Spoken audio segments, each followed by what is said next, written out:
for you. All right, we'll get started. So, the benefit of your memory, you have come across the entrance to the lair of the what you believe to be the Bent Cur. There have been two hound-like creatures, obviously magical in their construction, who seem to convey the image and periodically the shadow of humanoid creatures. You have engaged with them and you have found that they are generating the mental imagery of something from a time gone by. And they seem to be welcoming of your own doubts about your own lifespan, your own existence that you have since discovered since coming across the actual stones here in the dogfish. The dogs, if you recall, have indicated for you to enter the cave and have disappeared inside. You are all standing around the lip of the cave, which is a short climb of ease. There is no concern about how you would do that to get to the opening of the cave. When we ended the last session, you had taken a decision collectively that you intended to enter. Is that still the case? Yep. Okay. Yep. Now, I will need, we're no longer in turn order, but we will need an order in which you enter this cave.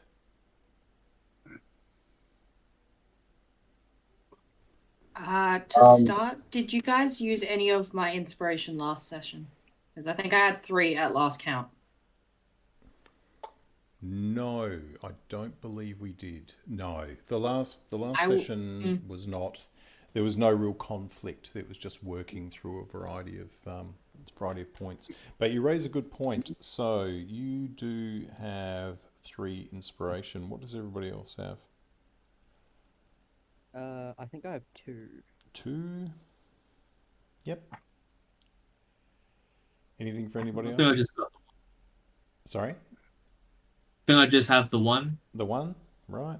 And for Squodge, anything for Squodge that you recall? Yeah, no, I have a note. I have 1. Yep. Great. But that's it. Okay, good. So, as a result of that, you enter into the cave. Can I have your order that you're moving? I'm happy to go like nearer to the front since I am feeling so inspired. Okay. Okay, so Windra, do you want to go 2 abreast? The cave is wide enough. You can move through in however format you want. I'll go up near the front because I was pretty Yep. close with the dogs anyway. So Yes, you were. You were. All right. So, is anybody moving ahead of Windra and Damien side by side? I would like to pick a more real guarding position. All Yep. right. All right. So, Squodge at the back, Filialis. Yeah, I think I'll hang back with Squad. Yep. So I guess Okay. All right. So, Windra and Damien.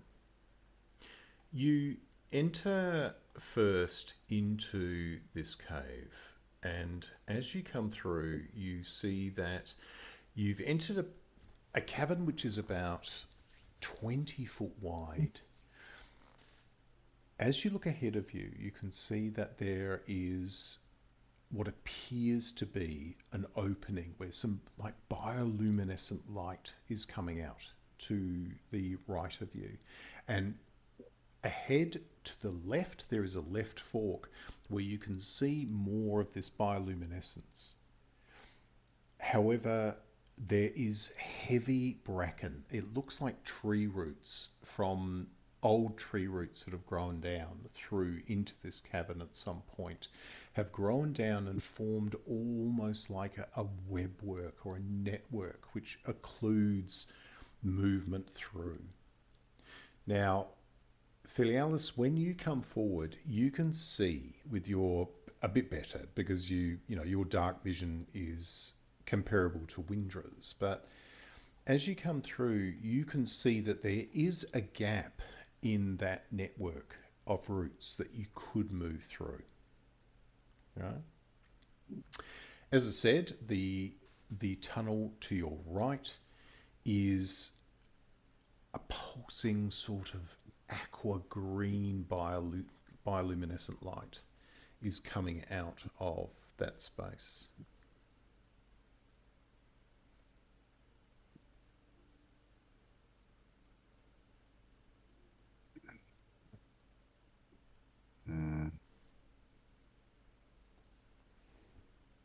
Can we hear anything?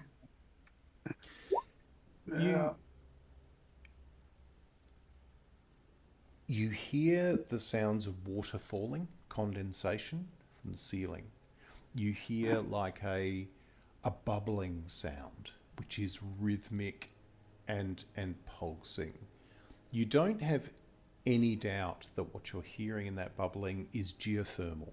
There's nothing unnatural about what you're hearing. Squadge, as you come in from the back, you're watching across. It's difficult for you because of the level of the light. Now, you'll have to remind me whether any of you were actively carrying a torch at the time. I wasn't. No. I had one. So, Damien? I think we got rid of them, to be honest. Yeah, I thought you cancelled them for some reason. Mm. And I think that was when you approached the dogs. Let me just double check. No, I tell a lie. Damien was carrying a torch. It is still going. Yeah, because I don't remember putting it out. No. So the light of Damien's torch is lighting the way somewhat. And so, Squadro, as you come in through the back, you look over the shoulders of your companions, and they're probably too close to the torchlight to see what you're seeing. But while there is no sign of the two dogs, you see the shadows of large humanoid forms moving along the walls in the shadow. Mm. What you notice about them is they move forward, and you can see the shadow is definitely casting the light of a large shield, and is definitely casting the light of a halberd or large spear of some kind that they're carrying. Sorry, go ahead. Are these figures lithe, or are they stocky? Are they? Oh, they're heroically built. Okay. When the shadows move, they don't seem to be observing you. They seem to be moving ahead with their own purpose. When the light comes behind them, all of you now see these two shadows, which seem to, with Damien's torch, the light hits their backs like almost an ethereal form of these cloaks and these plumed helmets. And you see their shadows move through that bracken, those dried tree roots.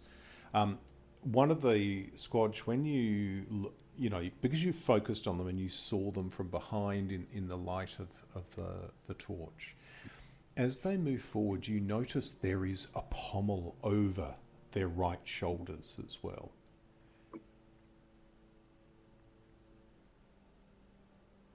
As they move through, but their form breaks up and becomes almost like fog-like as they disappear through these intertwined tree roots to the left.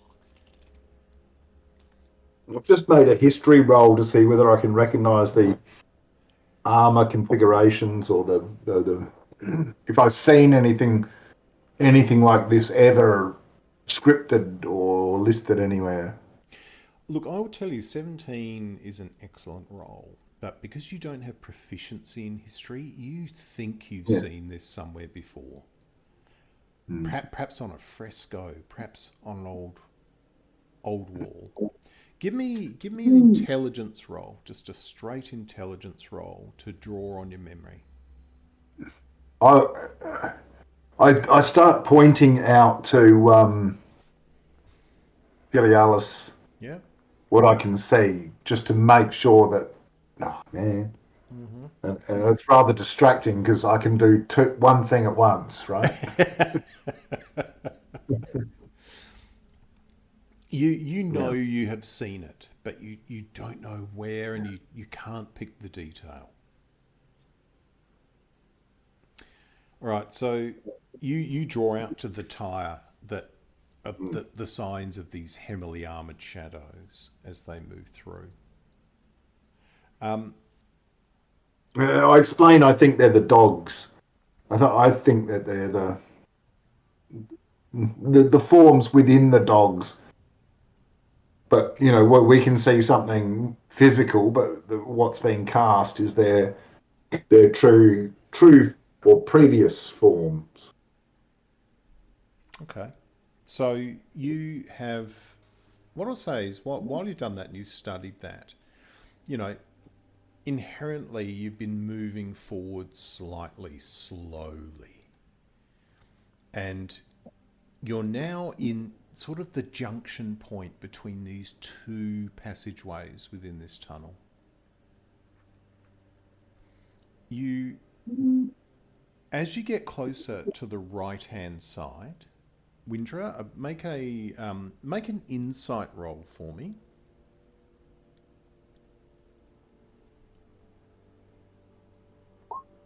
Okay. As you look to the right, you can see more into this tunnel, this dull bioluminescence, and you look down on the walls, and there's something about the condensation coming down the walls which catches your eye. Something unusual. While the remainder of the party, your attention is focused more on this sort of bracken passage and watching for these silhouettes of these warriors that have disappeared. I don't think I'd mention it, but maybe I'd focus on it. Okay. So you're at this junction. You can take one of two paths. Ben has picked the path of checking dinner. Yeah. Good on you. Very good. All right. To your right, to basically 3 o'clock. No, not quite. 2 o'clock. You have the tunnel of bioluminescence. To roughly about 10 o'clock, you have the alternate tunnel with the tree roots blocking its path, with yet again more signs of bioluminescence behind it.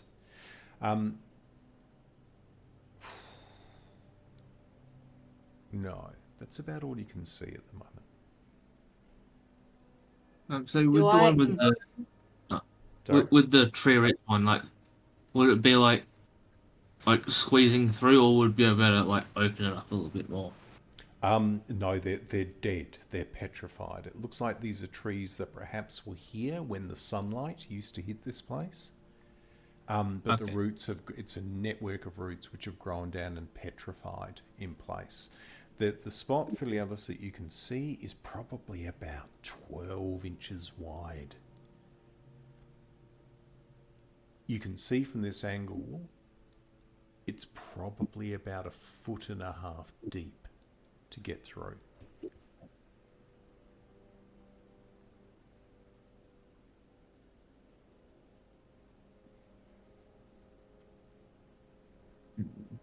Are there any signs that someone's gone that way, like recently at all? Well, preliminary scan of the ground shows no disturbance. There's lichens, things that like warmth and moisture in this sort of salty estuarine area. You look down, you can sort of see there doesn't seem to be any disturbance in it. Is the condensation more on that side or sort of just widespread? The condensation is widespread, but you have Windra's already picked what she's seeing in the aperture to the bioluminescent tunnel has a different nature to it. The best way to describe it was its viscosity is different. It's denser. But no, definitely, Damien, there's no need for a roll. You can tell that nothing has walked there. No, I reckon Okay. Windra would go bioluminescent tunnel then. Okay, so you're going to head yeah, if we're towards... going to meet someone, there's no point going down the undisturbed path because there probably isn't anyone there. Okay, so Windra, you move over to the edge of this aperture, and as you look down, you see it's filled with like this clear but green tinted water, liquid. You see that there are roots of long dead trees, similar to what you've seen to your left, in that water. Perhaps at some point this was a source of sustenance or a natural aquifer, which they're petrified because they're long dead above. You see this network. You see a couple of natural creatures in there. So as you look down, you see sort of like some small fish and things like that seem to be thriving in this water. When you look through, you can see there is a lip on the edge, but that lip is only sort of 6 to 8 inches wide.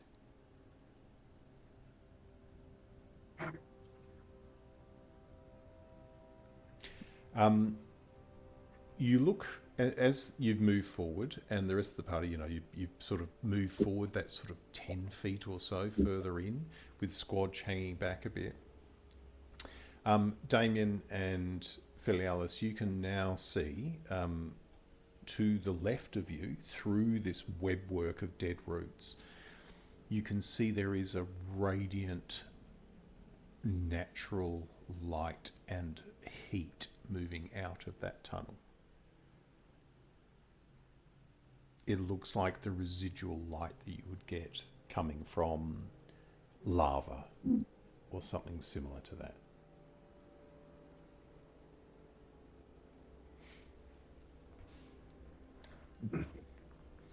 Does it like feel unnatural? It doesn't to you, but feel free to make an Arcana roll. Why not? Okay.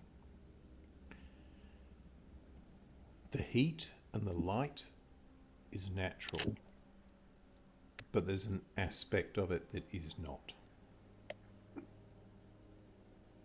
You can't pick what that is, but there is something about its presence here is not right.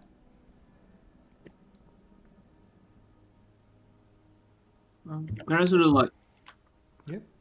try and like go up against like the roots and just sort of like peer through the gap just to see if I can. Yeah, of course. So, Filialis, you're moving over towards it to get through. How far away are you getting to this network of roots?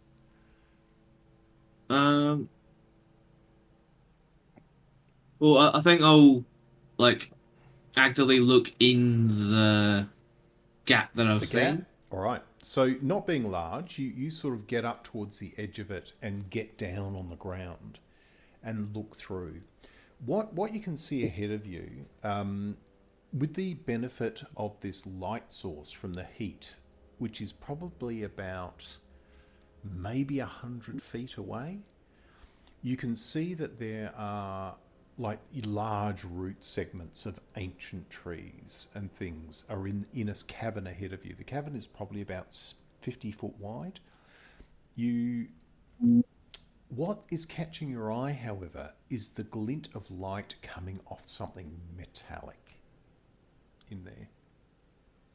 Undeniably metallic. There's an object in there of some form of significant, reasonably significant size, because of the sheer size of what you're seeing this red light bouncing off. I think I'll relay something that there's something interesting down this way. Okay. All right. So you have two paths. Squadge, Damien, you're sort of standing slightly back, and your two companions are presenting potentially with two ways forward.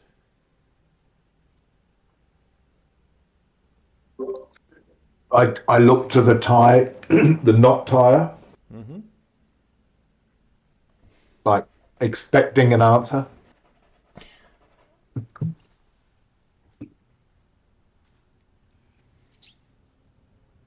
You watch as Squadge draws attention to the rest of the the knot turns to you. Yeah. Tire. You were saying.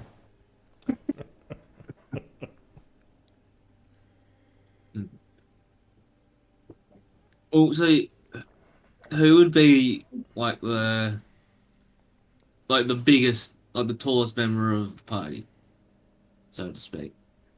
I think that's probably Squadge or Damien.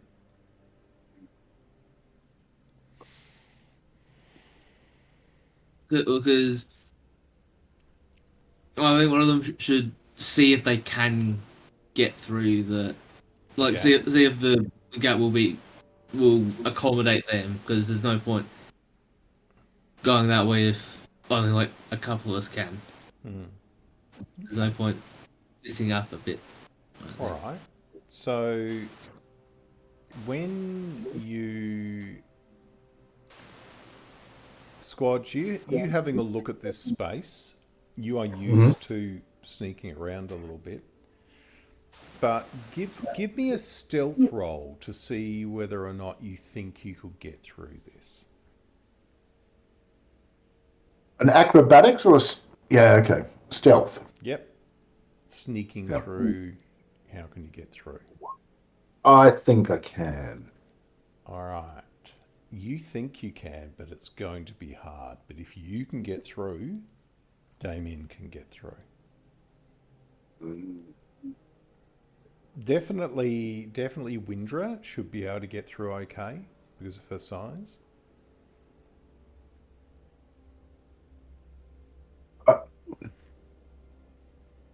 I'm just going to do a nature roll on this.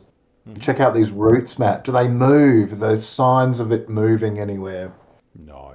When you come in close next to Filialis to look to see whether you think you could get through, you look at it. No, it's definitely petrified. It's ancient. There's a few spots where the roots are thin enough that you think you could potentially shatter them and maybe make a bigger gap, but it would not be at ground level. Like all the ground level stuff is much denser and thicker.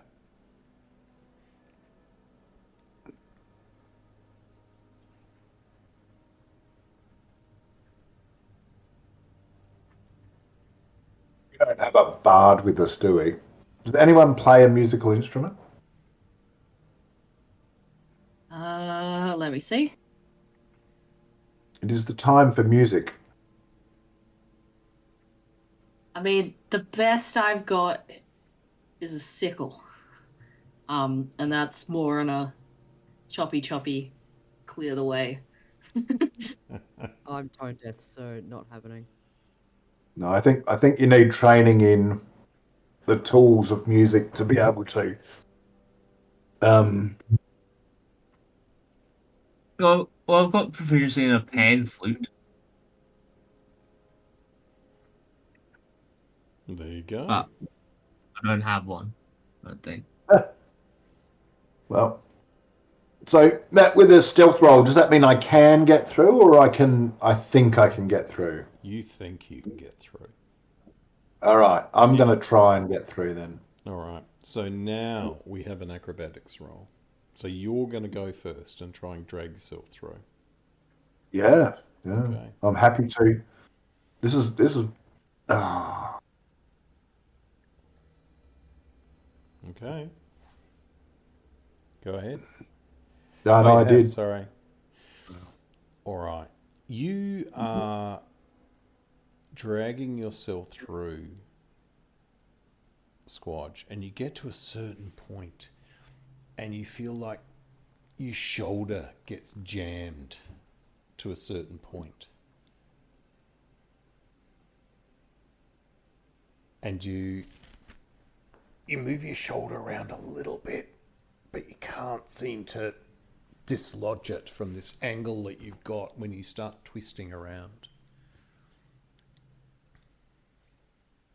Can Windra see that he's getting a bit stuck? Yeah, he moves forward for a while, and you can see sort of like shifting his weight, trying to do it quietly. The one thing that you all have is quite a respect for Squatch's ability to do this kind of thing quietly. He's he's well practiced in this, but after about a minute or so, you get the distinct impression that he's reached an impasse in getting through. I'm just going to share that she's recently been reading a lot of scrolls about people getting stuck in caves. Now you say that, I recall hearing of a scroll that told of someone being stuck in a cave because they went the wrong way. I think I'll come back out and see what I can do. Oh, sorry. All right, now make another acrobatics roll to see if you can dislodge yourself and come back out. Oh, can I reach in and guide? Yeah, there'd be no reason why Windra couldn't get down and offer a help action. Go ahead, make an acrobatics roll for me, Squad. Okay, 11. All right, make roll that guidance for me. Oh,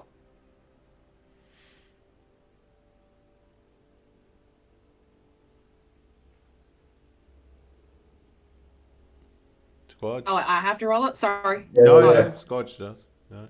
oh, do I? Sorry, my bad. I was. Enjoying a nice dinner.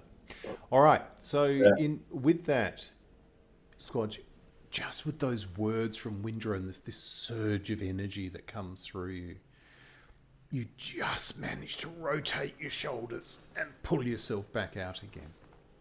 When you come out, you can see that your tunic and your sort of leather straps at the top, the leather has been scratched quite badly, and you can see that your robe, your tunic is torn. It hasn't got through to your skin, but you've just avoided that as you drag yourself back out. You know you can get through. It's just this first attempt did not work.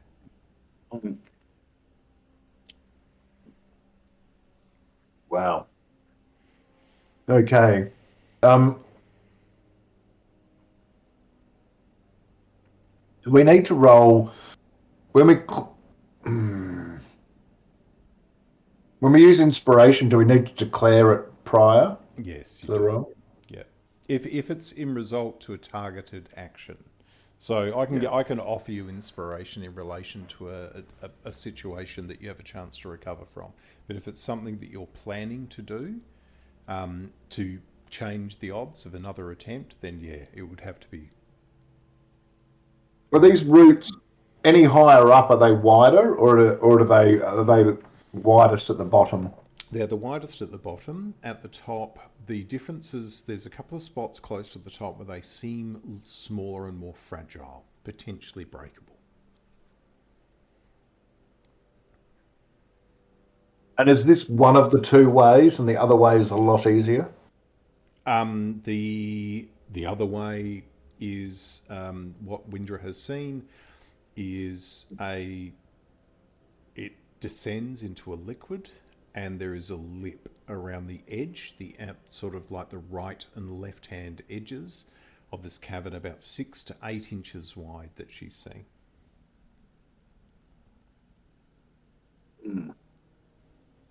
If Squadge is really struggling to get in this place, I'm definitely not going to be able to make it through. Are you? What's your height and weight, Damien? Have you got what's your descriptor for how big you are? I put down kind of random numbers. I Yep. put down 5'9" and 75 kilos.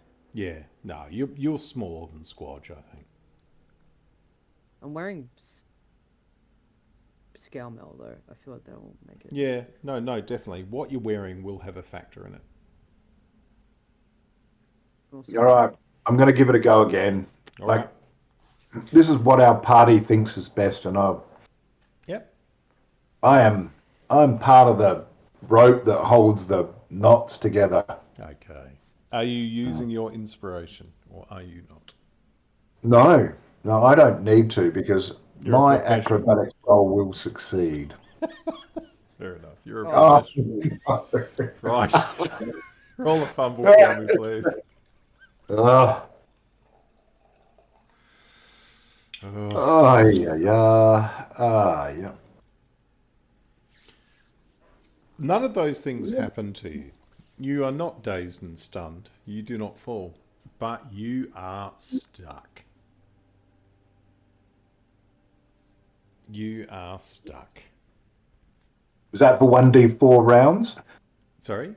Yes. Yep. Oh, good. I've rolled a 3 on that. Yep. So you basically lying there, and somehow you've managed to get your elbow locked at this point. So you're sort of wriggling around trying to get out. But I will let you have a perception roll. I was too worried about scratching my armor again. That's what the problem was. I know it now. Yeah. Yeah. Roll perception for me. Yeah. Sorry, I've got my character really minimized. So I have to scroll for a while. Okay. All right.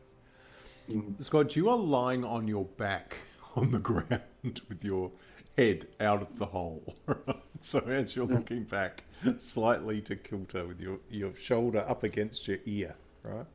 With your elbow trapped as you're wriggling, trying to move it around. When you look up in the direction of what Filialis described that she saw further up, this large tree root, and off to the side, this red light, which you can now see vastly more clearly. You see the two shadows of these warriors take up station. You can see one very clearly. The other has taken up station on the other side. And the only reason you can see that, you can sort of see the top on the roof of the cavern. You can see the shadow being created by this warrior. When in this light, at the reflected light of this metal object, you can see the sort of black armor of this large figure, about 7 foot tall, standing there. The shield is low, sitting low, like in a relaxed arm position to the left, and the shield is round. You would imagine the shield is probably in the vicinity of 3.5 to 4 foot in diameter. And you can see on it is what looks to be a black symbol, like a triple arrow symbol on the shield. Right? Now, you can make another history roll for me now that you have seen that symbol.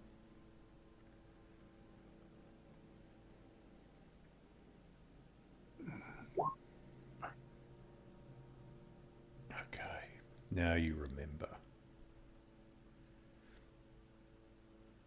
You saw it in frescoes on the cave where you found the Relp blade. Oh.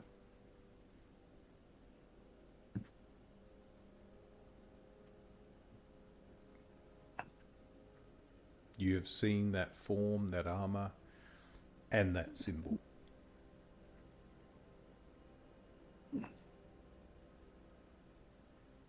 And then your attention goes back to focusing on trying to wriggle out.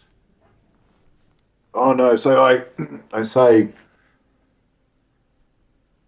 good party. It is time to rest here for a bit. For I'm not stuck just observing what is in front, and I'm whispering, observing what's in front of me. And there's some weird shit going on that you can't see that I have to stop for. So there's a bit of an act. Give me a performance roll. Oh, it's terrible. Like you just completely sound completely freaked out and sus the whole way through it. Yeah. And Windra will remark that what she remembers from the scrolls about people getting stuck in caves is that sometimes they would need to try and feed them through the cave, drop food down. Mm. All right. Yes, all I can see is this, and I relay the fact that I see this, the figures, the shadowy figures. I think I catch on to Windra's gentle prods, Yeah. being such a nice storm creature, and I remark that, gee, I may have been just taken in awe and just slipped my shoulder in the wrong direction and got a tad stuck. If you don't mind tugging on my left boot just a bit. So the situation descends into this farcical thing where you're for about the next sort of 20 or 30 seconds, you get this pull my leg this way, like so that kind of thing. Yeah, just push slightly. So you're going through all of that, and with that, after that period of time, like Damien, you're sort of down there and sort of using your knowledge of sort of anatomy, sort of trying to push him, and eventually with a bit of a heave, you pop through. You manage to slide through.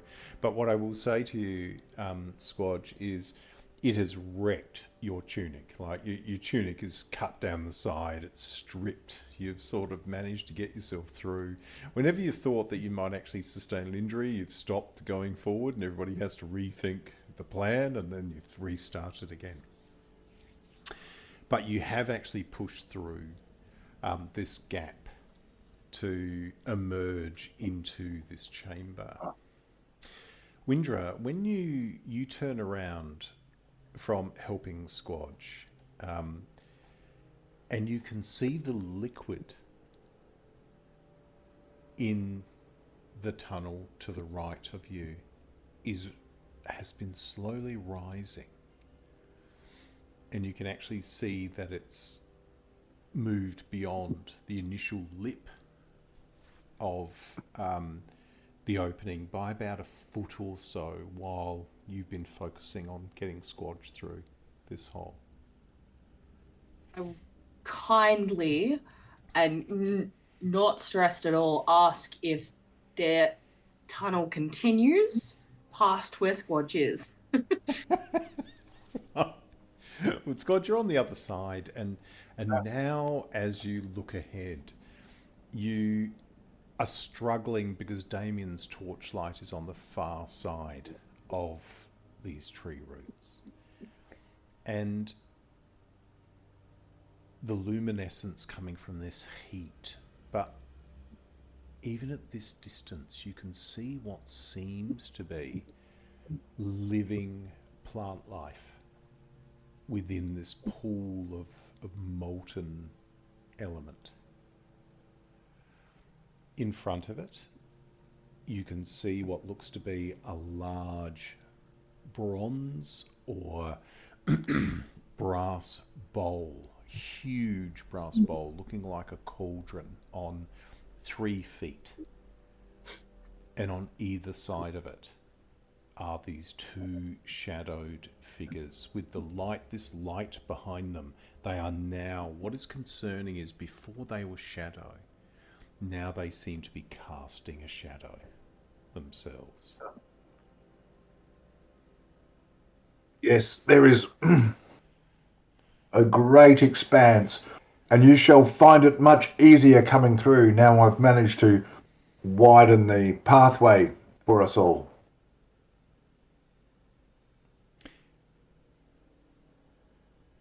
Who is going next, if anybody at all? Windra, being somewhat concerned about the increasing fluid on the other side, will probably We'll crawl through. sort of, start to move Sure. towards, but also look to Filialis for approval. Yeah. Yeah, all right. Filialis is still getting used to her authority. The party. All right, make an acrobatics roll for me, please, for Windra, but at advantage because of her size.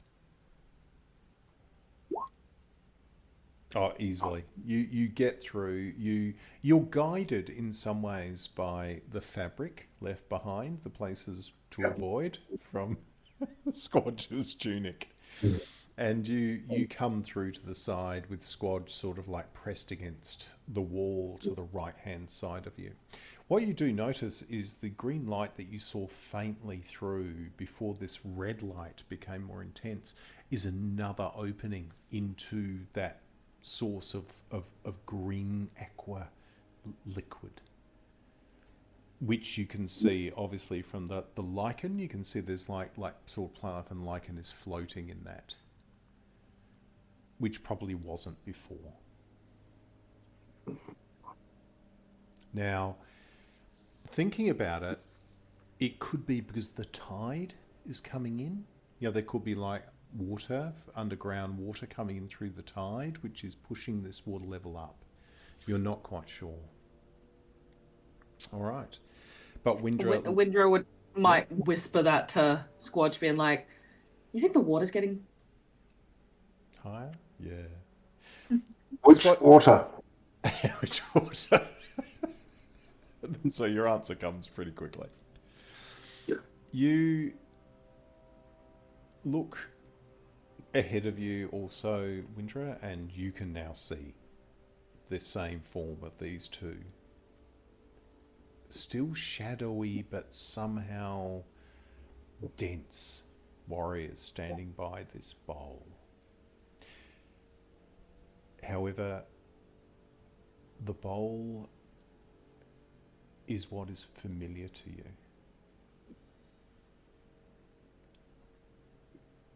As you look at it, it looks very much like the one that you have seen in the needle at home.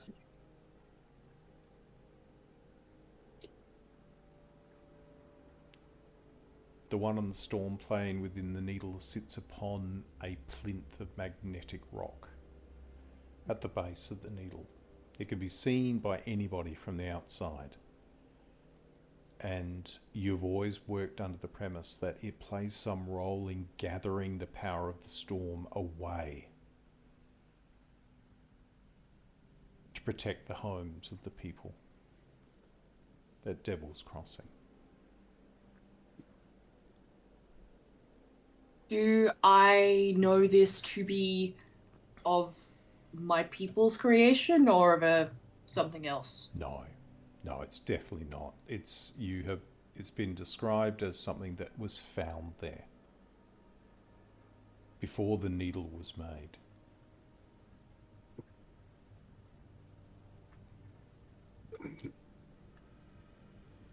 All right, who's going through next? I'll go because I've got the Yep. torch. All right, so Damien, you start to crawl through. It will be more challenging for you because of your size being bigger. So go ahead, make a roll, but without advantage with acrobatics. Great. Can I guide myself? Yeah, of course you can. What does that do again? Yeah, 1d4.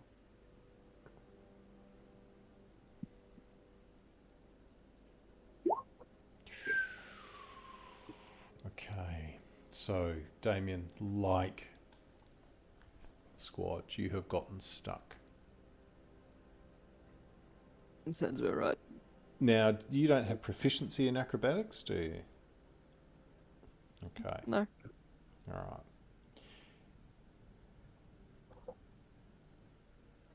You start to get a vague sense of panic in this place.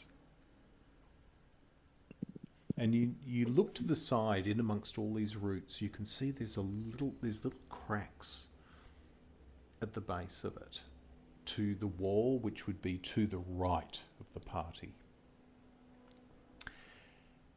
And you hear like a little gurgling noise, and you see this aqua liquid starts to trickle out of these cracks into like the basin through which you're crawling through.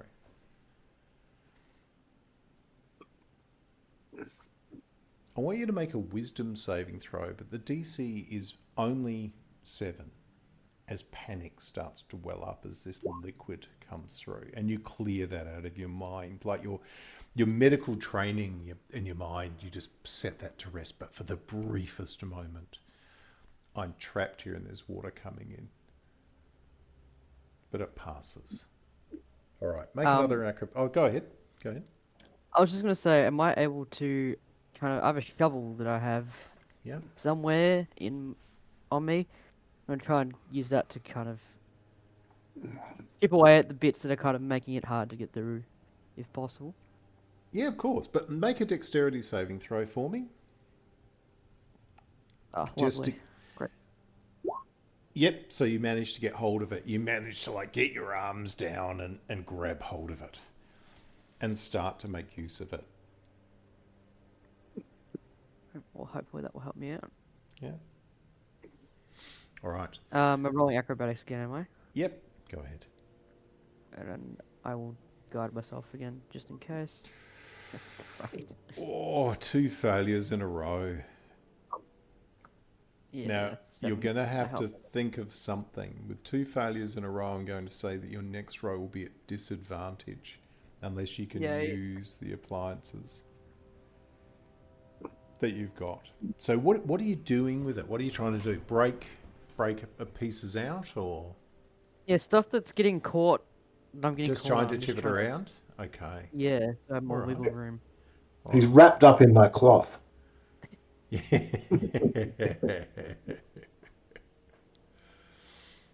And Anything to help me? a I mean, voice, how a voice deep? in your head, Damien, says,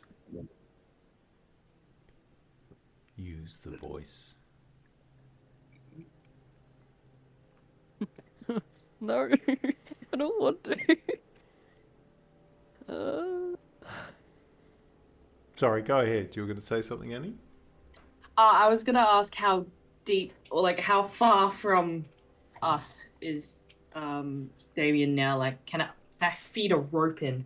Oh, no, definitely. The actual gap you're moving through is only about 18 inches wide, deep.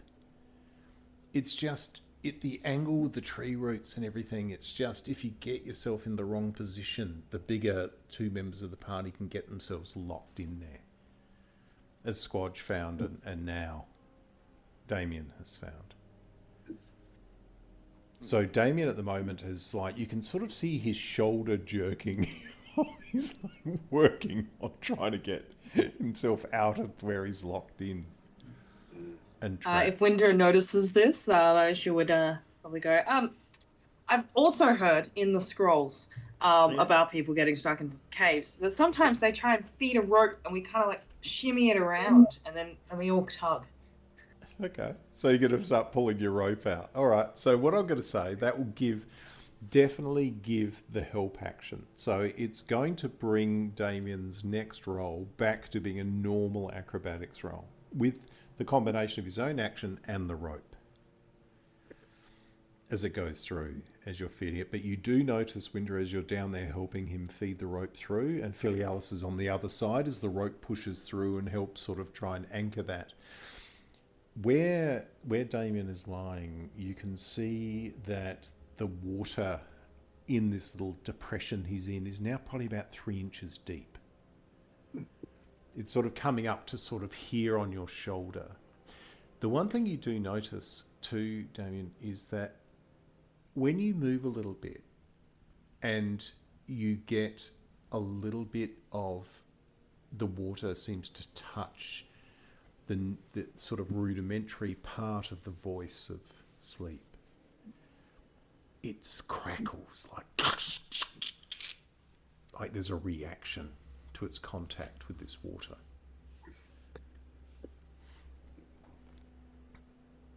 All right, the rope is through. Make your acrobatics roll. You can guide yourself again. I'm going to. Please. Okay. Please. I want to be stuck in here. Oh, you do it like the rope. Filialis is pushing from the back. Windra's there pulling the rope. Squad's just leaning against the wall watching. That's awesome. Asking questions. That's right. Asking questions. Where are you stuck? Yeah. And there's like this. As you come out wet from this cave, like as you come through, like getting up off on the ground, and you know that reaction you get when you trap somewhere for a bit. You just want to get away from it, you know, as you come sliding out. But your previous presence of mind to remain rational reasserts itself again. Yeah.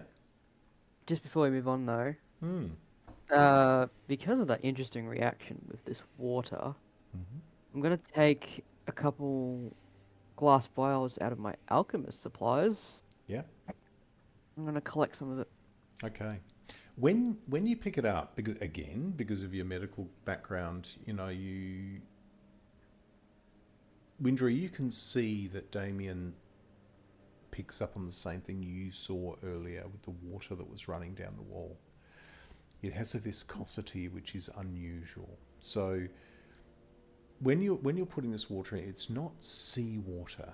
It seems to have a density beyond salt water. As you feel. Is it like that? Is it like that thick water that they make for elderly people? No, not thickened in that. Not thickened in that sense. It's hard to describe. It's not thickened. It's different. Just run slower. Yeah, for example. There's a viscosity about it which seems to just not belong here.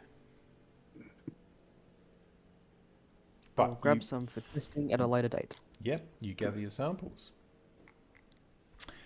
All right, so Filialis, for you, it's basically just bend down, crawl through, you're fine. In fact, you even come through and it's almost like you get the opportunity to not even get wet. You manage to move around in the space and get through to the other side and look at your sort of, apart from Windra, who got through it pretty easy, the other two are spoiled, ripped clothing, wet, you know, with this liquid ahead of you. You, again, because of your dark vision giving you some advantages, you look ahead at this bowl, this large sort of metallic bowl, which you can all now see is almost three-sided and suddenly looks very much like the shape of the medallion in its shape. You can see with your dark vision, Filialis, that the two like titanic looking armoured figures standing on each side of this bowl with the shields resting, you know, next to them, but not on the ground. Like any normal warrior would not be able to stand there and hold the weight of what appears to be a metallic shield that time, but they seem to be doing it negligibly. What is the most concern to you in the distortion of your vision? Because your vision is whereas Windra's vision is more like polarizing because of the storm. Stormborn's night vision is more like that. So they're not affected by flashes. They don't, that kind of thing. It's sort of like a filter plus an extension. For you, yours is based on animals' vision, night animals' vision, where you're looking for threat and prey. Yeah. And as you look forward, you can see there's actually 3 figures there. There's one in front of the bowl, but it's larger. But it's far more transparent.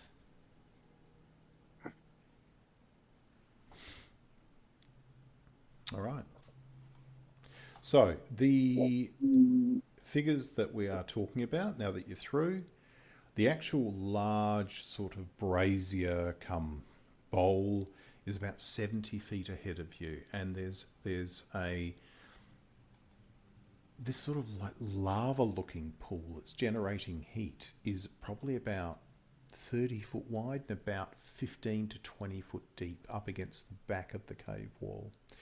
The actual cave itself is sort of almost semicircular or oval shaped.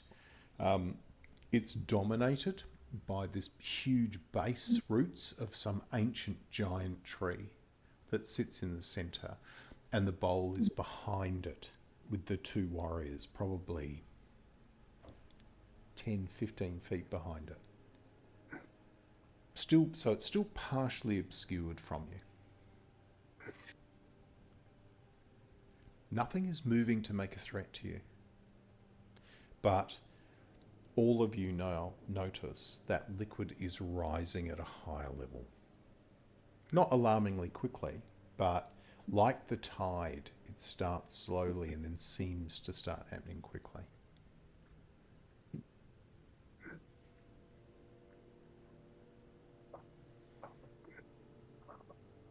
Is there any other way in or out of this room that we're in? Only through, you're assuming, you now have another opening to your right, which has that liquid in it, that water.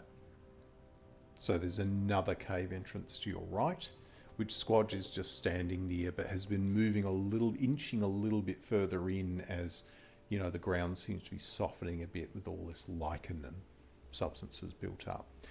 Every wall around you, all the way around in this tunnel, this cavern, you can see these petrified roots make up part of its wall or stick out in some places. So you can't really walk around the edge of it. There's too many of these roots blocking your path. It really only leaves a space probably about 15 foot wide in the center, which does widen around the base of this giant like taproot that's come down. Whatever tree made this originally, it was titanic. And Matt, I'm going to make an investigation roll. Mm-hmm. I think it's investigation. I want to just deduce where we are in relation to the city when we came in. Yeah, sure.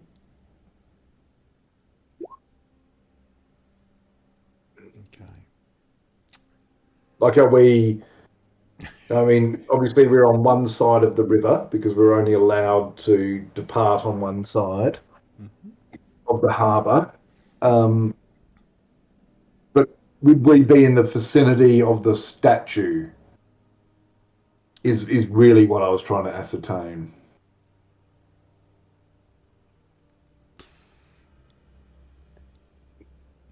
You think you would be getting closer to it. With that, you're not that orientated.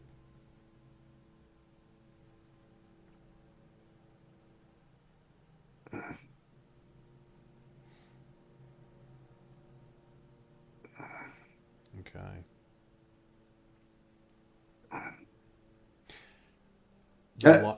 Sorry, if no, I'd like to also do a nature roll and just see if this liquid has got signs of it coming up against the edge or if there's a tide mark somewhere. Oh, okay. Yeah, no worries. Well, look, what I'll do is give you a perception roll, but at advantage, as you're looking around the room.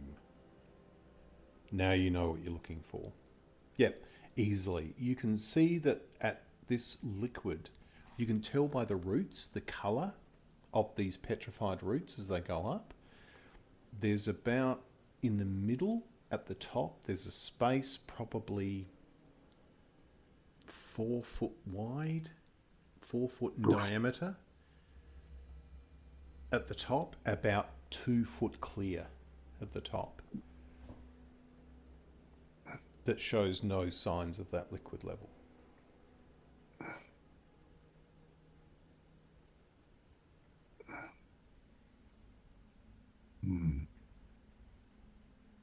Now you think back, the opening to the cave seemed natural in the way that it was formed. If you remember, I told you it was like ribbed. Mm. And in retrospect now, it looks like the steps, perhaps, of a waterfall. Right.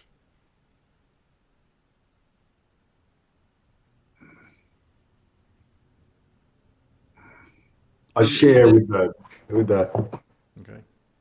with the party that I think that the tide is certainly rising, and there doesn't seem to be much room.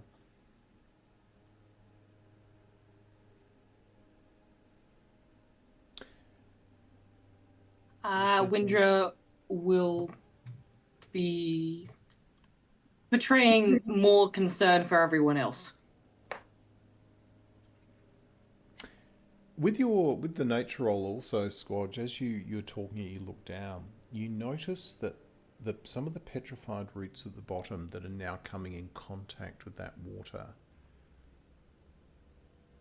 seem to be regaining properties of life.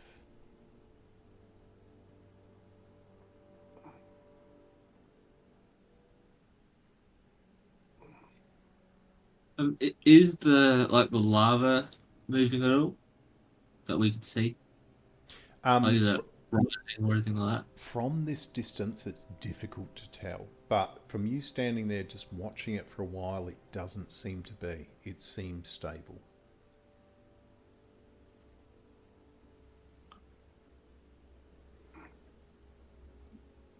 You've noticed that the whole cavern is, now the water is coming in and hitting this kind of lichen. You're getting this real smell of, the paracord, that sort of smell of life is coming through.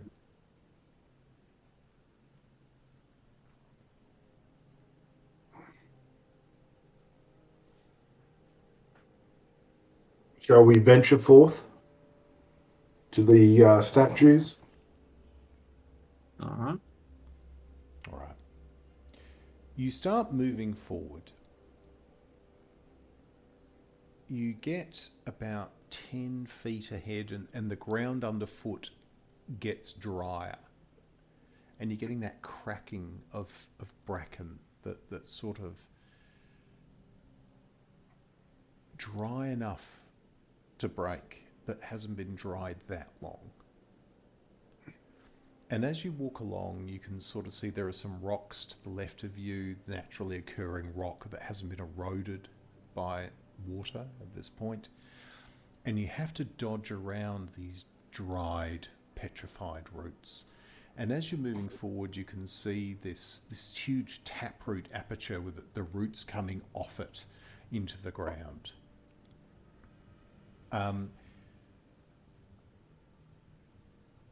As you walk around the side of it, you can see that something has been carved into it, but must have been carved when it was still alive, because you would never be able to carve into it with its petrified state. You all look at it, trying to think with the backgrounds of your training. Damien, give me an Arcana roll. You have a very low chance of potentially being able to read this. All right. It's very old. It's like an old imperial script, and it says Sarjith Mora. I'll put that in chat for you.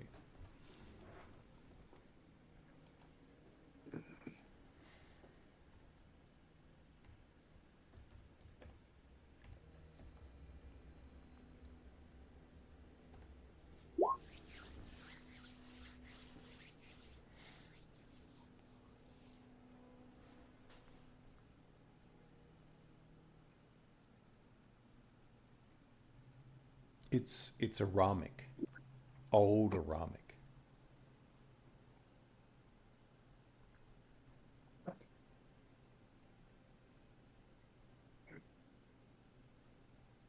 And as you're studying it, this voice comes into your minds. You can read our tongue.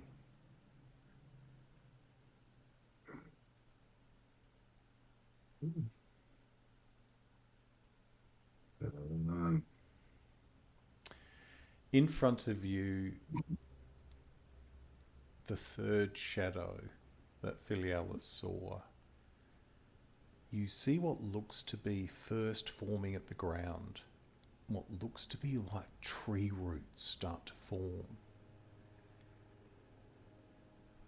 And almost like a liquid state of plantish life looking form, which forms into the trunks of legs, and the last at the top forms is this creature with like glowing blue eyes like you saw with the dogs. But it stands about 8 foot tall. But its legs and its arms seem to be connected to the ground in much the way of these petrified roots. A long beard-like image is in its face.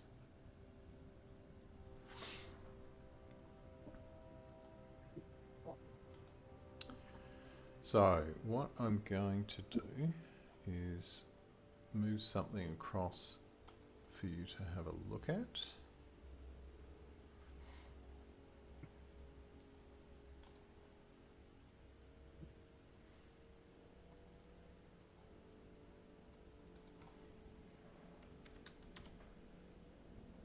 Why is that not working?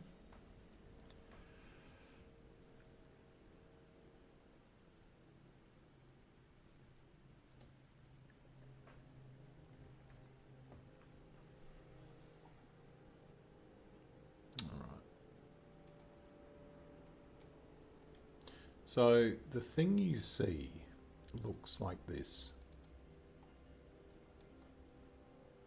Oops, wrong tag.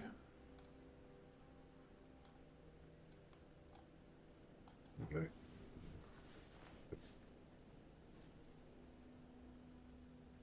You see it holds in its hand what looks to be the bottom of one of those huge sort of spear-like things the shadows behind are holding.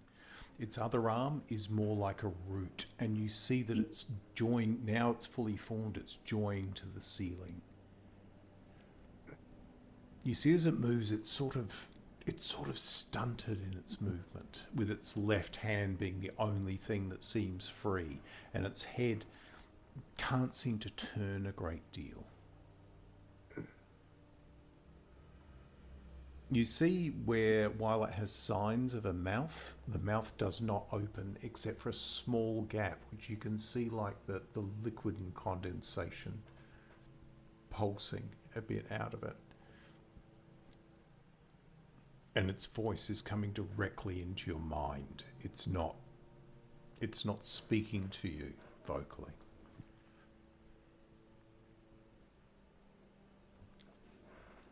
It goes,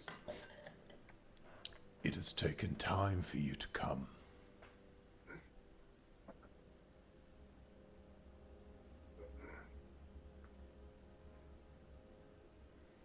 can see the Order of Rapscallions uphold their order.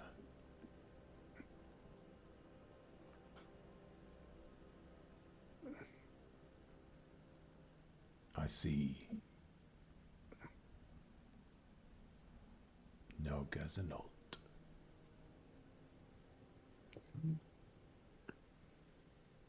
He's passed. Is he?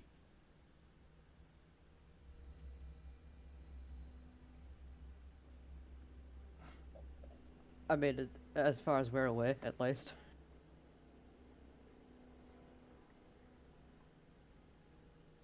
I have your commission.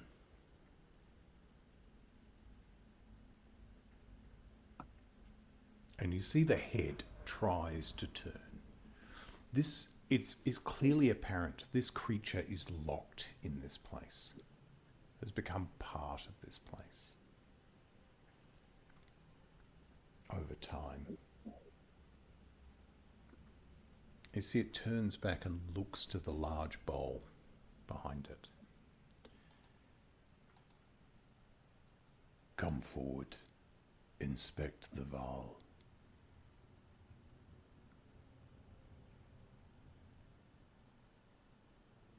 Inspect the vial. Was it? Yep. I'll put that in there for you.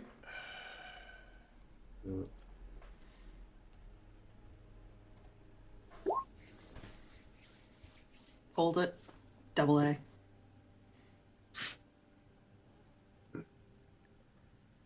I guess as the tire, I'll step forward to inspect it. I guess.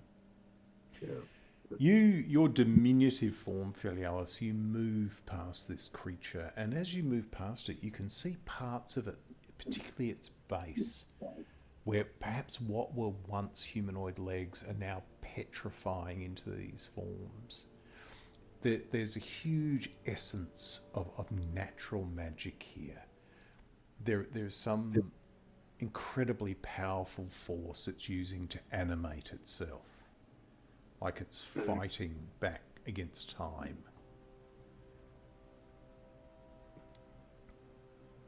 As you move towards the vial, this three-sided basic huge bowl, the two shadowed warriors all like pull back, the shields come up, and they come to basically a position of attention, but not threat. When you get close, you look up and you can see their helmets are effigies of hounds, of dogs. You can see the visors of the helmets are dog-shaped. And there's like two structures on the side, which you can see their military intent is to help deflect blows towards the head, but they've been designed to have the effigy of a dog's ear, you know, at the side.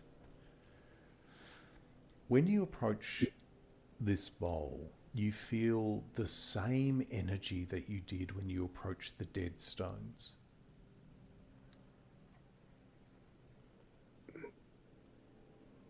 You can see that on the three corners of the 3 points of this vial, you can see that there is apertures within them for similar to the amulet that you have found.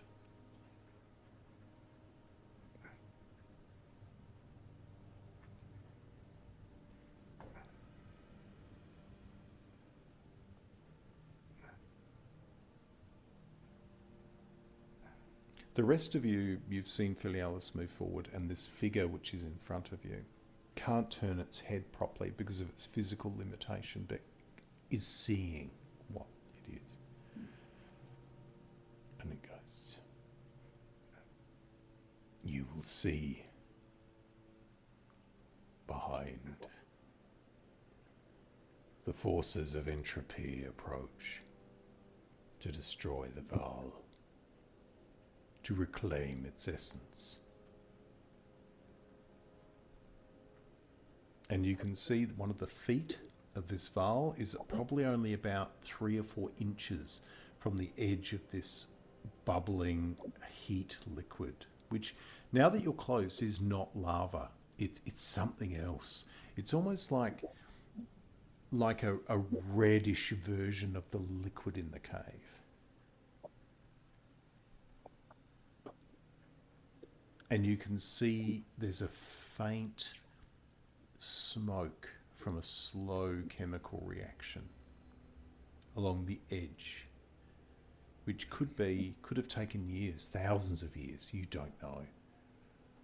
But it's almost like something is finding its way into this cave to get to this vial.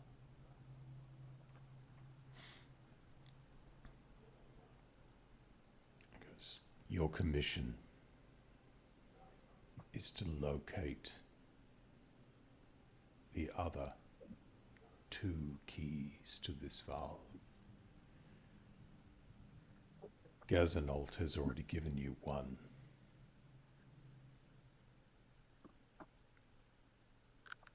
You must find the other 2.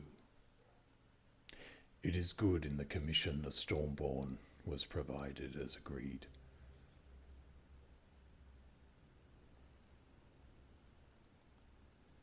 The Stormborn have always had an imperfect vial, not working to its full potential in their lightning rod.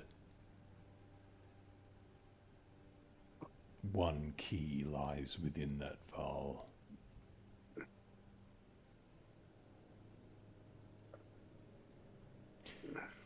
The other lies in the City of Serpents to the east. It is possessed by one of 5 brothers in that place, all of them more dangerous than any serpent. You must find it. Which you choose to pursue first is up to you. This is your commission. Return them here.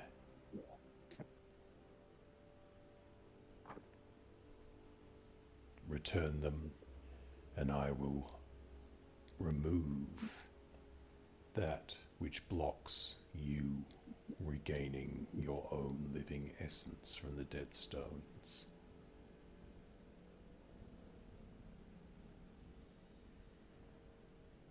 All of you have something within you which will overtake you should you not return in good time.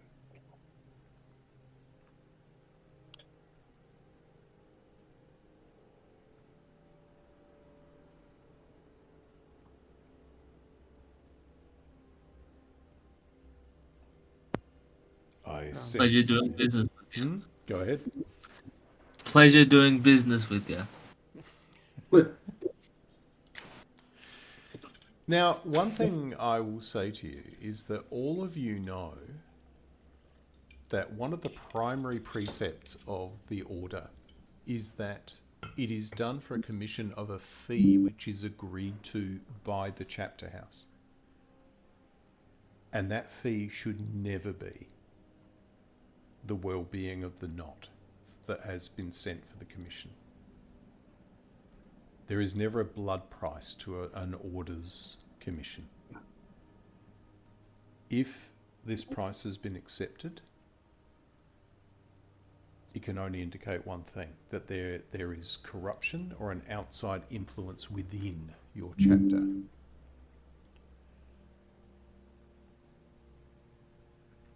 This is the biggest sin of the order, to take a commission that has a price put onto the knot themselves.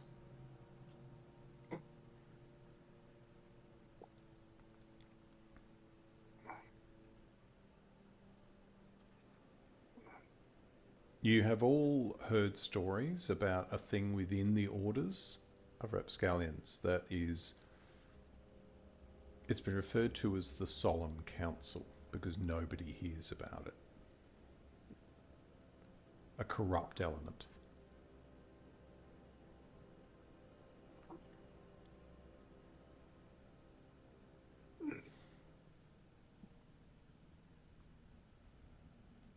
You see this form to, like, it reaches back into your minds. Beyond, when you return to the entrance, there are remunerations for you to help your journey.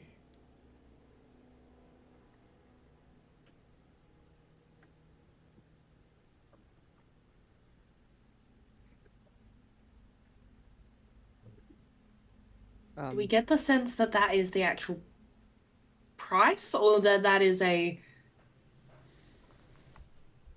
just a risk of not completing? A motivator. Yeah.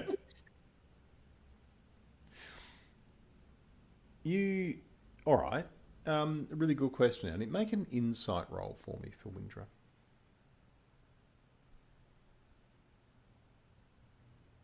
Okay.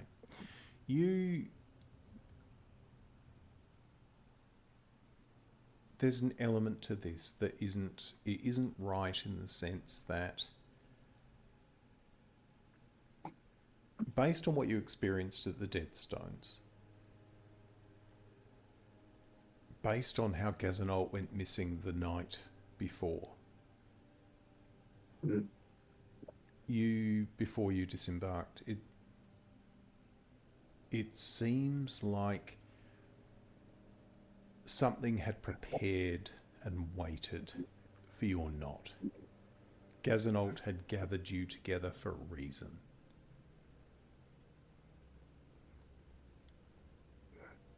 And no matter what, Windra, as you're standing there, your faith in Gazanolt remains unshaken.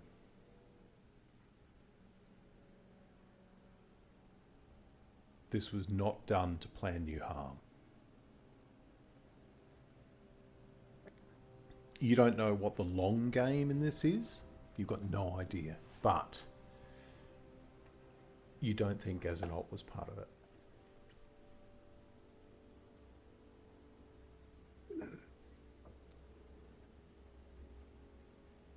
Okay. Just a couple clarifications real quick. Mm-hmm. So the two locations for the keys. First one was where the other like imperfect vol is in the storm plane. Yep, that's right. Yep, there is Yep. another Val in the needle in the storm plane in Devil's Crossing. Yep. And the other one, I don't quite. It's within the City of Serpents, and the only thing that, perhaps not so much Damien, but other members of the party, would probably, your first pick for that, the obvious one, is Serpent's Bridge Freetown in basically the Serpentis Valley, which lies to the east of Ballath. They're both basically equally distant from where you are now. Serpent's Bridge Freetown, as much as you know, is basically, it was once a river crossing, which has become like a thriving city of thieves, basically. And you just know that that what you're looking for is held by one of 5 brothers.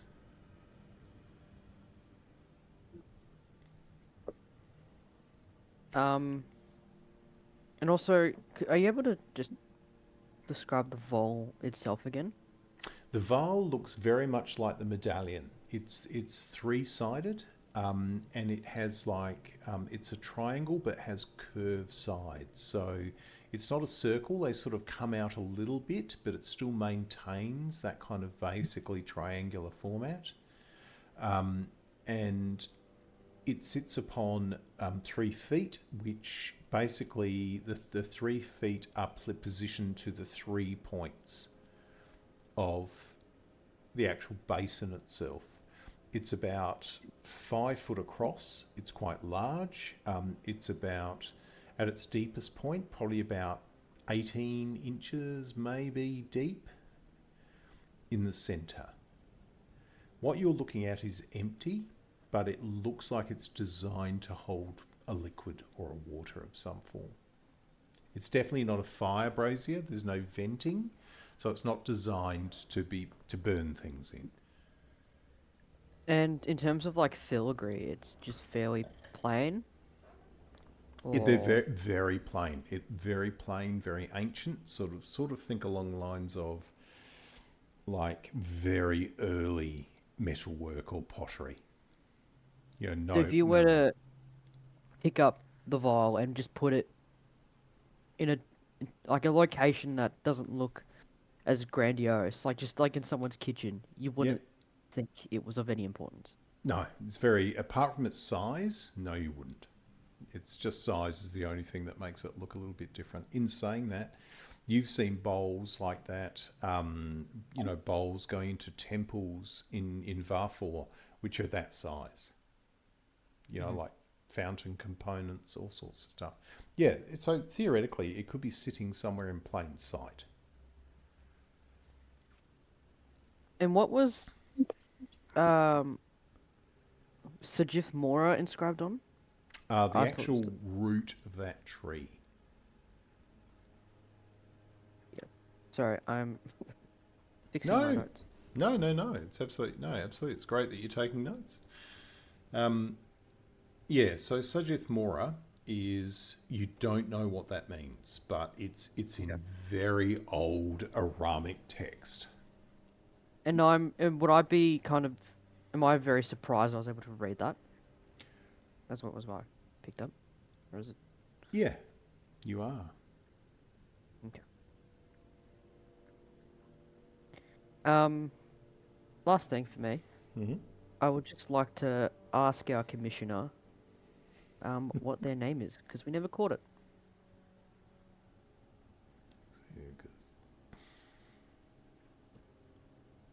My name is Kogor, or at least I was called that some time ago. And you almost see this sort of pride come into his form, or its form, fundamentally an asexual thing.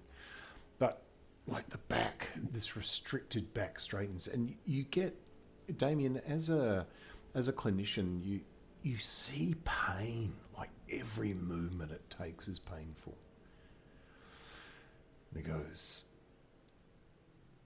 I am a strike commander of the 1st Legion of the Aramic Empire. A guardian of Alarin Nagarakuza, the Eternal Emperor.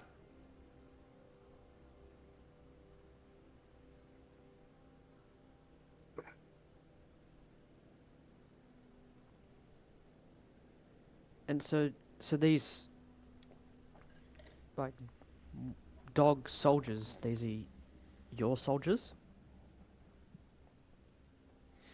These noble warriors are what I once was.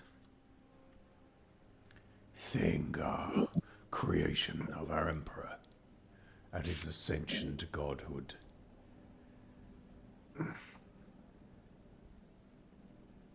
We are the Empire. And when he says we, it sounds like a shared intellect or a shared mentality.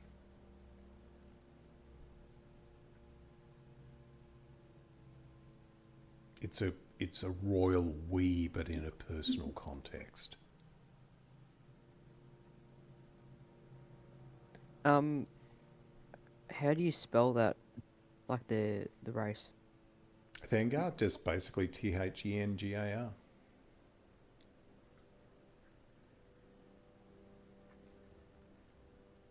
And how do I spell his name again? Sorry. his name? Kagor, Kaygor. Kaygor. Yep. 2 for 2. You're going well? Brilliant.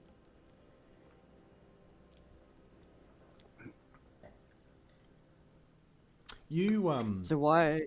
Oh, go ahead. I was going to ask Kagor. So why do you look different to the rest of your comrades? Because I am paying the price of life.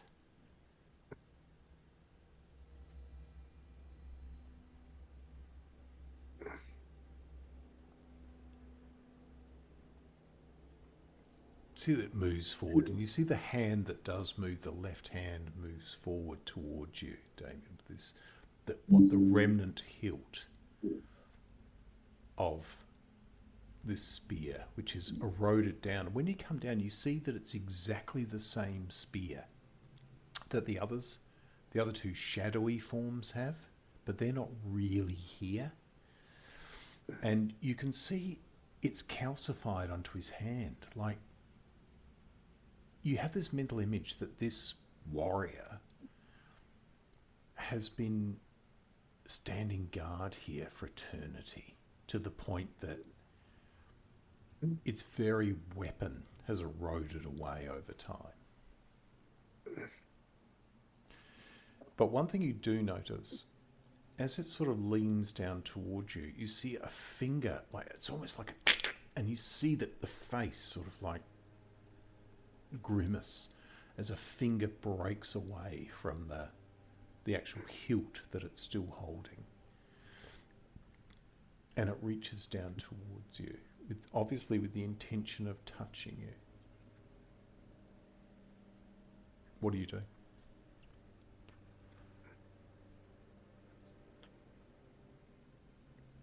I will stay. I'll stay still. I'll stay still. Okay. You see it, the hand goes down, and this large finger, as it comes down towards you, but you look at the hand, the hand is female. The finger length, you can just tell. It's heroically built, titanically so, and larger than the two behind, but definitely female. And you see that finger touches your arm and goes.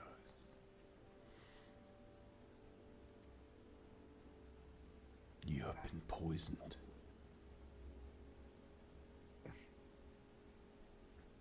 And you see the finger is touching the point where Bedfrey Medic's quill stabbed your arm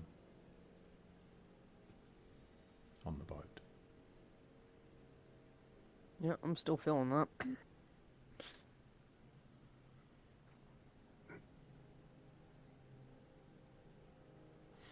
Until you address that,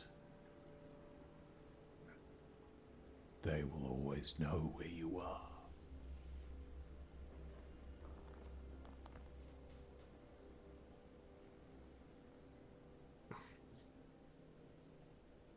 How did you make an enemy of the Baron of Bezenwick?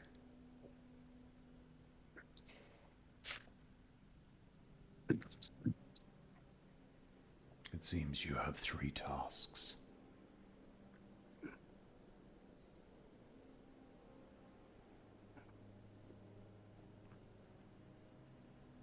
And you see the 2 shadows start to move, and the finger goes up that was touching you. And they stop. And you're the one at the front, Filialis, and you watch as they step forward. Their form coalesces and becomes almost solid. And with this gesture with the finger and the voice, you see they go back to that guarding position.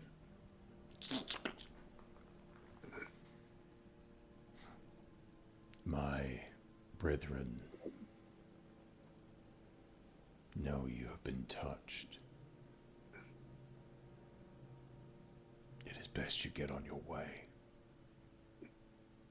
Do not fail. While I am tied here, your time is not limitless. And the head turns slightly to the two behind him.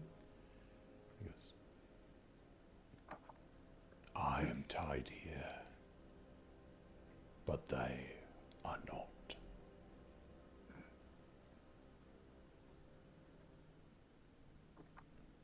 And now, Filialis, as you look up through these dog visor helmets, you can see these sort of...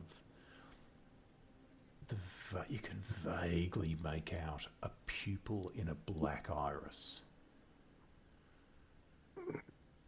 following what's going on.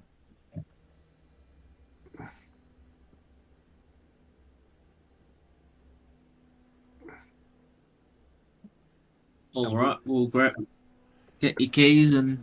Yep. You've got the Way one back. commission, question. and off you go. But you Good. see, as this creature, the Bent Cur, steps back, Kagor, you see that the form hardens up again, and it forms yet another one of these sort of root penetrations into this cave, and loses all presence of form. Like, there's no facial features. It just becomes like these roots again. Oh no, I was gonna have another question. Yeah, same here. Well, that's but we can talk amongst ourselves. Did I hear correctly that the liquid coming in is not the same as, is not a welcome liquid?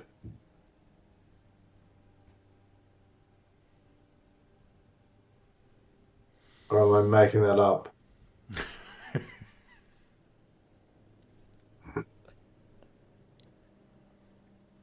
I don't feel welcomed by it. Also, are we assuming that all these caves look the same? Do we know what we're actually exactly looking for? I think we'll know when we find it. Hopefully. You sort of, Filialis, you're standing there while your companions are starting to talk about things, and you watch as the red light from that liquid, it's like it punctures through and breaks up the essence of these two warriors by the Val. Like, it's not like they wanted to go, it's like their form has been consumed by it. Like, similarly, they were using a kind of energy to be there, which then dissipates. So, how far away from the lava stuff is the water stuff? Where you are at the moment, probably the rate that it's coming in, it would be in the vicinity of, let me double check. So what I'm going to do, I'm going to rearrange a few things, and I'm going to bring you over to the actual map itself.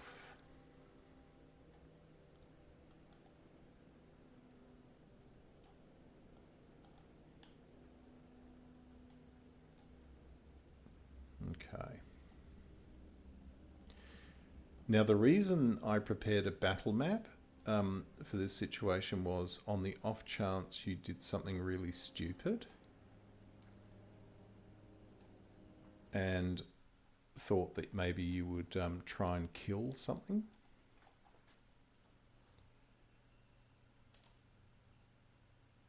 Entirely fair assumption.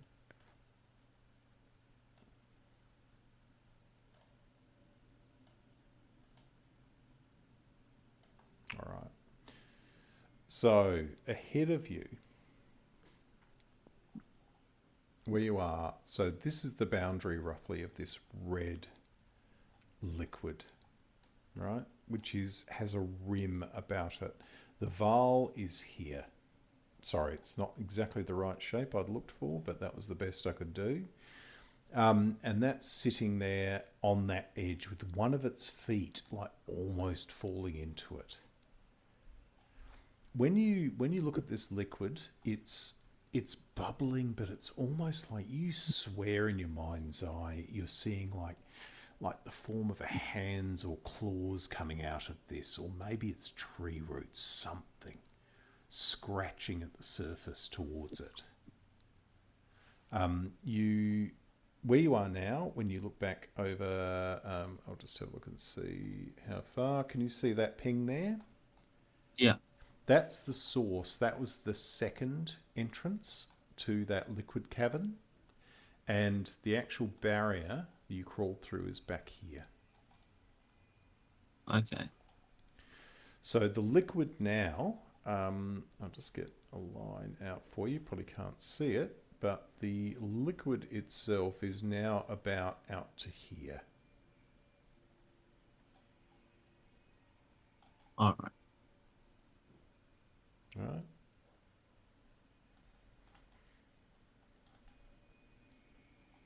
Is that red liquid? No, that's the green. The red liquid just seems to be like progressing really slowly.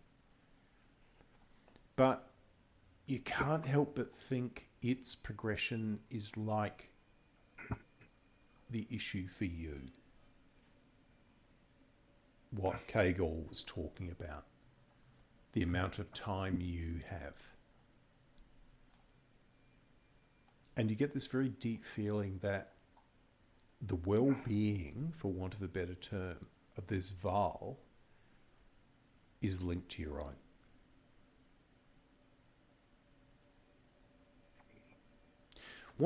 The thing that troubles you now is what was this issue with this entity within Kadrak that Kadrak had to die for? This thing that was disturbing him. You think now that Gazanault gathered you together because all of you have this thing within you which made you appropriate for this task. But somehow, while all of you are living with this thing, Kadrak couldn't. It disturbed Kadrak. Or Kadrak had an insight into it.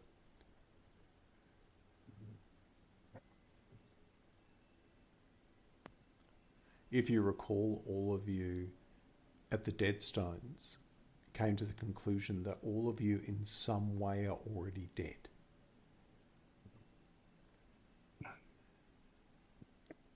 And then you recall that the last time you saw Gazanault, he was dead.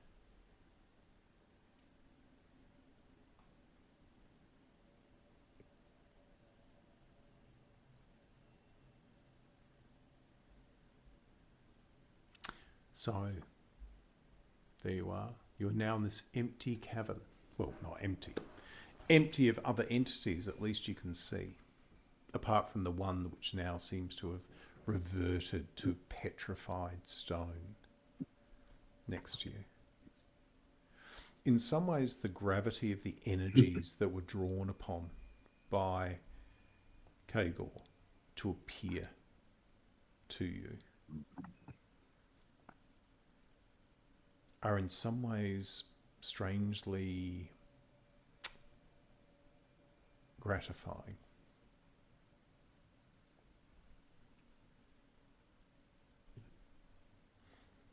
All right, what are you doing? I reckon we bugger off and sleep on it. You're gonna head Yeah. off, are you? Right. But I reckon we're all pretty knackered. I know I am. All right. So you make your way out of the cave. You come through the bracken entrance, which is now you've charted the path. You found getting back through much easier than getting in. And you all slide your way through, but you all have to come through this liquid. By now, you're basically dragging yourself through about half a foot of it to get through the gap. It will be under liquid in probably about another hour. You come out through the other side, and when you arrive there, the two dogs are by the opening, watching you. And as Damien, you sort of lift up, you've been trying to hold your torch up, like you've lit a new torch from the old as you come through the liquid, and you sort of, it gets passed through to your companions as you strike through. Again, the two dogs on either side of the entrance, when the torchlight lights up, you can see the warriors' forms in the shadows behind them. These glowing blue eyes in the dogs. And you can see, true to Kagel's word, there is now a small chest sitting in the entrance of the cave.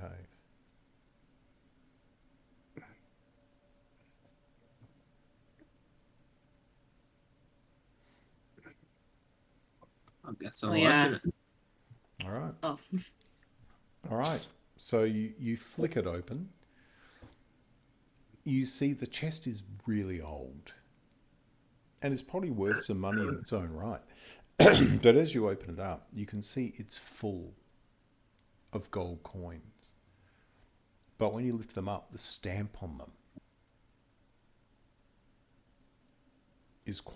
looks something you've never seen before. It has a cross on it, like a cross in the center, and you have what looks to be a wave, a fist, an eye, and a hand stamped onto the actual coins themselves. They're quite dense, and you would say that their gold value now, each one of them would be worth about 3 pieces of gold now, because of their size.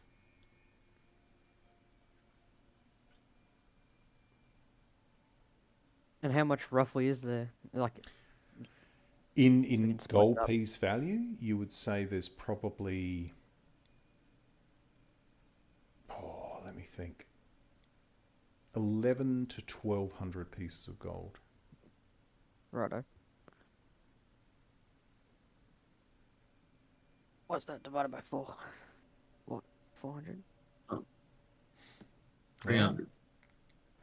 Yeah, 300. I reckon we just chuck the whole chest in the bag of holding. Would it fit? Oh yeah, no, easy enough. Bag of holding's about 30 centimetres, so it's a small chest. The coins aren't that large. Was it just the coins in there? Yep, so as you can tell. All right, so you open the bag of holding, you drop it in, and you head back out to the Dead Stone, out to the coast of the Dead Stones.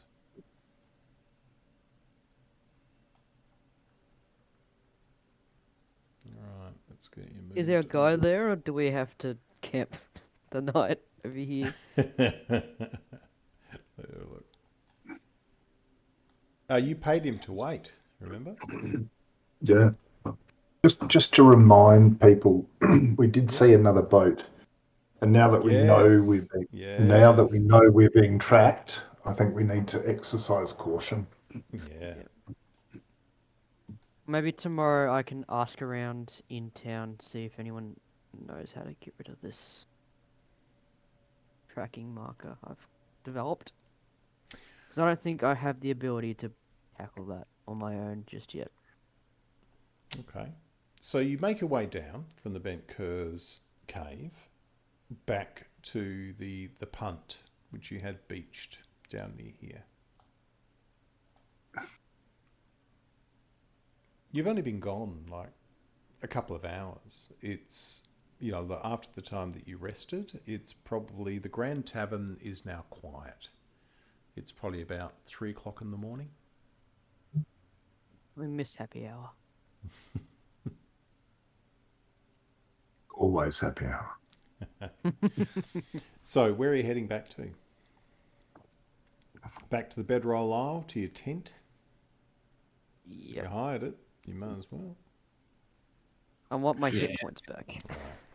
Yeah. I've been stuck at 18 max this whole time. Give me my 25 back. We just have to be careful because the Baron of Beswick has a tent there. Yep. I'm sure this is great for you now, Squadge. Extra paranoia just for you. Yeah, I told Gonna you. keep you. Gonna keep you on I your told feet. you. All right. So as you head back, again you go past, and there's that disturbing image of the Beswick crest as you make your way back onto Dogfish Isle and get back to your camp.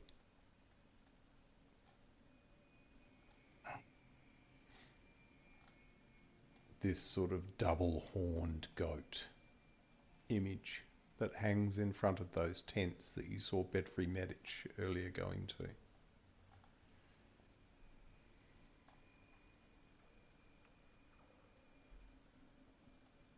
So you get back to your tent. About here, you can see it's still well maintained.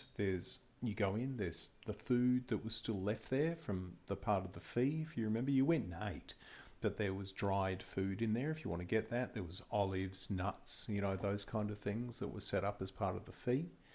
So there is still something you can eat.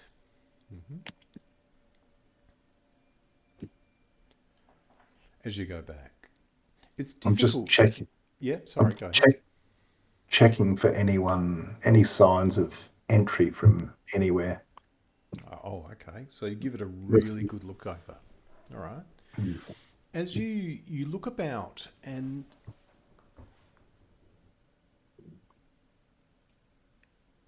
anybody else probably would have missed it. But when you left, there's like a tie. If you remember, it had like toggles on the tent entrance. And when you put it down, subconsciously, one of you will always tie the indicator knot for the order, in case there's someone else from the order looking for support. You're trained to do this. You got back so tired and fatigued, but when you have a look, you go back over it again, and Squad, you go look at the leather thonging that ties these toggles shut. You look at the twists in it. It wasn't so much that the knot wasn't there. It has been retied, but slightly incorrectly.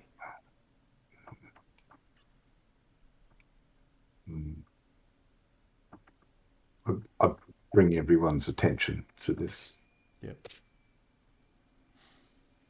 Even to the point where it was that good, and it was done by somebody who knows what they're doing. You, Filialis, you have to grab out your knots tie to look at the knots of each of the individual members of the order. The one where you had to untie Gazanots and retie the new one. And when you looked at it, your knots symbolic tie to compare it, to make sure you're not being paranoid. Somebody retied it who understands the knot system of the order.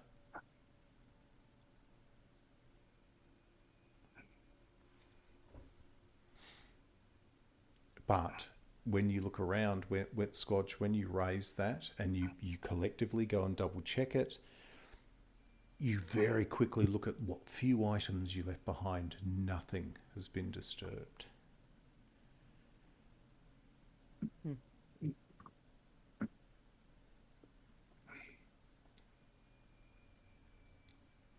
At least to your overview. Sorry, go ahead. Yep.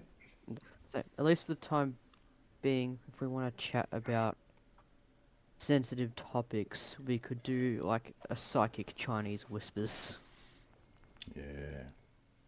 Because I can communicate telepathically with all of you individually, so I can't connect us all together. But I you can do pass it on. Yeah. Yeah. Okay. So I can, yeah, I can speak with one person at a time, like back to back, like to each other. Mm-hmm. But I can speak to other people. They just can't speak back. I can only do it one person at a time. Okay. At least at this point in time. I don't know if that will change. Now, guys, I need to go and refill my coffee cup. Now, the question is, do you want to carry on, or do you, Ben, because you're knackered? I'll probably have to bail, Matt. So, I reckon. think it's a good Yep. stopping point anyway. Take the long rest. Okay. All right. So we'll probably I actually haven't made myself dinner, so Oh, I'm good just looking at idea. Good the Uber idea. Eats like, Good idea. what's available? Oh yeah, Ben, just bring it over. All right. All right. So Send it by carrier pigeon. how do you feel about that reset? All right. Good. Okay. Good. So I will guess. say- Yeah. Sorry. Oh. Go. I would say before Damien does go to sleep, he will probably attempt to meditate with the... He won't put it on, but he's going to attempt to meditate with the voice of sleep and just kind of like try to understand it better so it doesn't try to kill him the next time he... So puts it on. you're going to do some study on it. All right. So what I'm Yeah. going to say to you is that each time you spend a concentrated period of study, if you're going to reapply it, right? If you use the voice of sleep in the next 72 hours after that period of study, your use of it or potential control will be at an advantage. All right? Okay. Invisible man in the corner. Yeah. Exciting. Yeah, very funny. Yeah, we got to decide Now, which one we want to go first. Now, I have to say to you, credit to you, Ben. In fact, I will give, you can take a level of inspiration, because I thought, I wonder if any of them will see, when they've gone back and said, we're just going to go have a long rest, to actually see if anybody been in their tent. All right. Paranoia pays off. Yeah, paranoia does pay off. But yeah, so what I will say to you is, just for the sake of your characters and role play, this is disturbing. This whole idea of your own thoughts and discussion about the concept of the solemn council being involved in the commission you've been given, like corrupting your commission, and the fact that someone from the order most likely has tried to counterfeit your knot, which is the worst sin.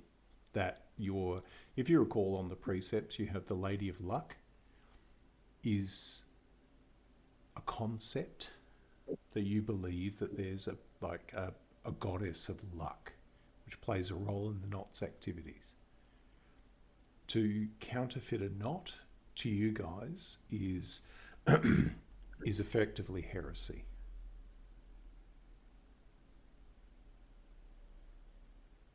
Okay. I will just say, if we're doing Chinese whispers through Caleb, I expect you to try and interpret what everyone says and then relay it to the next character. Like, I expect us to try and reinterpret back and forth every time. Hey, that's really good. What we'll do... If it really gets that difficult, we'll just use some bloody paper. Exactly. So what we might do is, like in the previous game, do you remember, Ben, we had a channel 2 in the other game where characters could go into and just have a chat while the other ones are there, and people would be trying to read what you were saying, read your lips. We'll do that. Like, you could say, okay, I can tell Damien this. And then Damien has to come back and tell it to somebody else. We'll actually see what you end up with.